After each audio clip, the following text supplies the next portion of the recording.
Welcome back, everybody. It's about 47 minutes after. Now, MetLife, that's the largest U.S. life insurer, has told Bloomberg News that it's considering acquiring assets through the Treasury program to really relieve banks of toxic holdings. We want to talk a little bit more about that. And joining us in studio is Steve Kandarian. He's MetLife's Chief Investment Officer. Good morning. Good to have you back on Bloomberg. Thanks, Carol. So talk to us about P.P.I.P, the public-private investment program.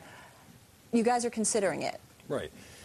We're looking at it right now. There's a lot of issues swirling around the program.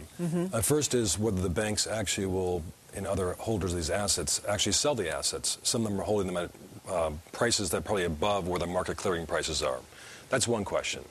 The other is whether it makes sense for us to be participating as a buyer. We're certainly not a seller. Our assets, we feel, are very solid, and we're not interested in selling any of our assets. Right.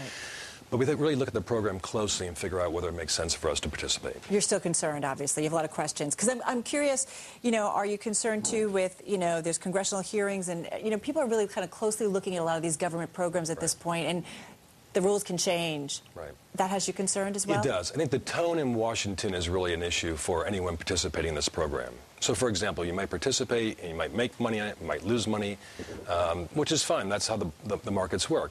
But if you make money, and perhaps if you make, in some people's eyes, too much money, may someone come back later on and might there be a hue and cry in Washington about, well, these are excess profits. Right. How did you really benefit from this? Why did you? And so on. So I think the tone in Washington is key right now to make sure that the rhetoric comes down, that it becomes a discussion where really it's constructive. Well, you talk about discussions. Have you guys had talks with Treasury? We talk to people in Washington all the time. So we have been having, conversations. So I'll take that as a yes? We have conversations on a number of issues. It's the largest life insurer in North America. We're very much at the table. All right. I know you guys are really trying to get some higher yields by investing that big pile of cash that you have on hand. Talk to me about new purchases. I mean, how would you compare the asset classes at this point? And one advantage we have is we can generate our own assets, meaning we have, for example, a commercial mortgage department that generates our own mortgages, throughout the United States, buying properties in these prime markets and so on. So right now, the commercial mortgage-backed security market is basically shut down. And that gives us a big advantage with our 150-person department in the real estate area of MetLife to generate mortgages at very attractive rates, very low loan-to-value, very strongly underwritten by us.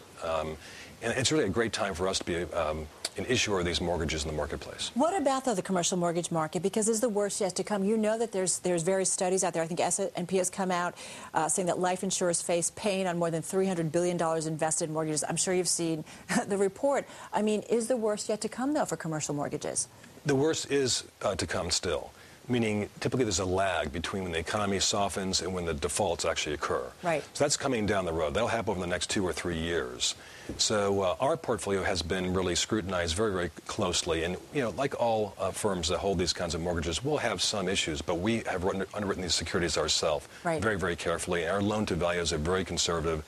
And these are great properties in the prime markets. And I know you said last month that delinquencies have been minimal regarding commercial mortgages. You expect that pace to continue then? Over time, as I mentioned before, the pain tends to come after the economic downturn. So there will be more delinquencies in our portfolio than anyone else's, but we feel those will be relatively small for us. All right. So in terms of, owners being able to continue to make payments, you think they will, or at least your exposure to those that... The mortgages we hold, we think the vast majority can make all the payments. And there's some rollover risk, of course, but we've looked at this very, very carefully. In the next couple of years, the mortgages are about to roll off our books. Right. We would actually reissue those mortgages. All right. And you did talk a little bit about, refinancing and so on. I mean, there's, I think, about $2.2 billion in maturing mortgages this year. You're going to be able to refinance them all? Oh, yes. Well, I'd say, we'll look on a case-by-case basis. There may be some who actually will be out there looking for other people to provide them a loan, and we might actually lose a mortgage based upon someone saying, I'll give you a lower interest rate. So I can't say every single one will continue in our books, but we like what we have in our books. All right. Going to leave it there. Steve, thank you so much. You bet. Steve Kandarian, everybody, of MetLife.